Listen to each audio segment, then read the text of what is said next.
Hey, wonderful teachers. It's time for another tip of the week. This week, I want to talk to you about the 508 process. I noticed that some of us are getting really close to that 508 process with our students. For those of you that don't remember what the 508s are, the 508s are when you are 5 sessions away from being done with that semester class. So if your class is 30 sessions long, that will be a 25 number session that you do the 508 on. And if the class is only 25 sessions long, this will be done during session number 20 or shortly, like a couple hours after, but it should be done on the same day. So I want to go through with you that 508 process and what you should be doing. So I believe Gus just did, we just did session 20 yesterday. So what you want to do is you want to go through your syllabus to make sure that you have all your sessions dated and initialed. If you had any substitute, make sure the substitute's initials are on there. If you have an NS, make sure it's followed by an NS, and then that folder would be empty. If you did a Zoom session, be sure to either type up Zoom or virtual after your initials so that you can denote that as taking place on Zoom. You also want to take a quick look in your actual sessions to make sure you have everything loaded up in there that should have been loaded up, nothing that got accidentally deleted. Sometimes our trackpads do wonky things for us. So we want to make sure that we have everything. At art class, so I have participation. I have my homework in there and I have my content for the student. Just go through, open them up, take a look to make sure that everything that you've needed for the student is actually still in the class. That way, if questions arise, you can say that everything checks out. So go through those, check them out, make sure that those are all complete, dated, initialed, and everything's in them. If you have student abilities, this semester of art does not have student abilities, but if you have student abilities, make sure that all of those are covered and assessed. Right now we have graded and are gradable and non-gradable. Make sure those are all green and that they're at least done once. So, that covers with a content piece and it gets covered with the homework piece. So make sure those are done.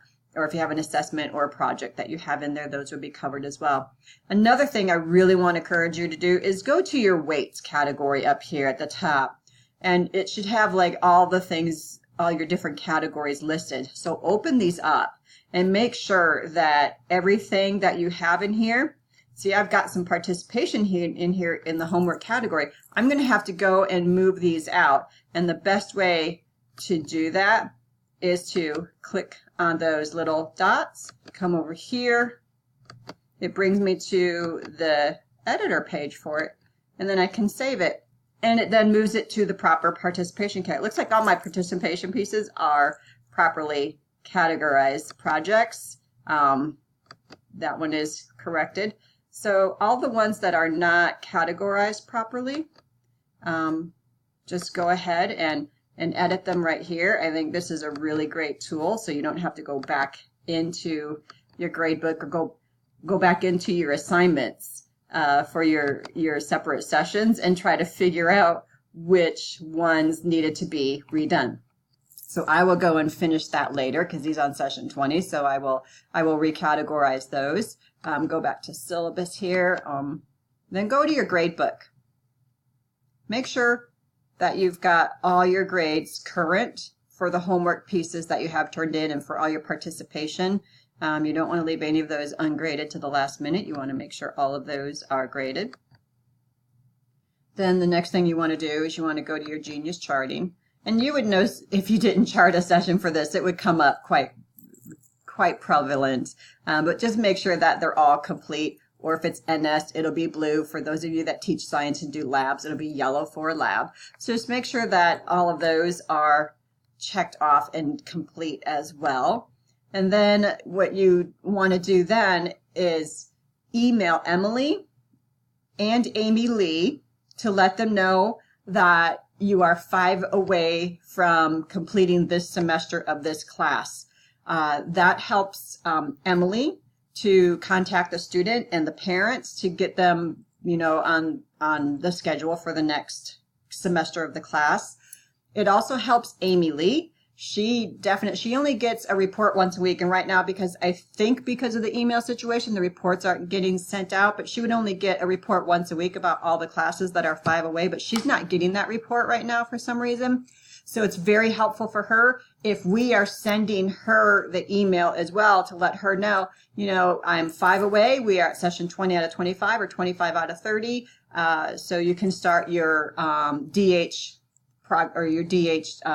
check on that, file check on that class, so that she has to go through every class and do a file check to make sure everything is done properly in there before the class actually gets complete and sent off and sent to the transcript.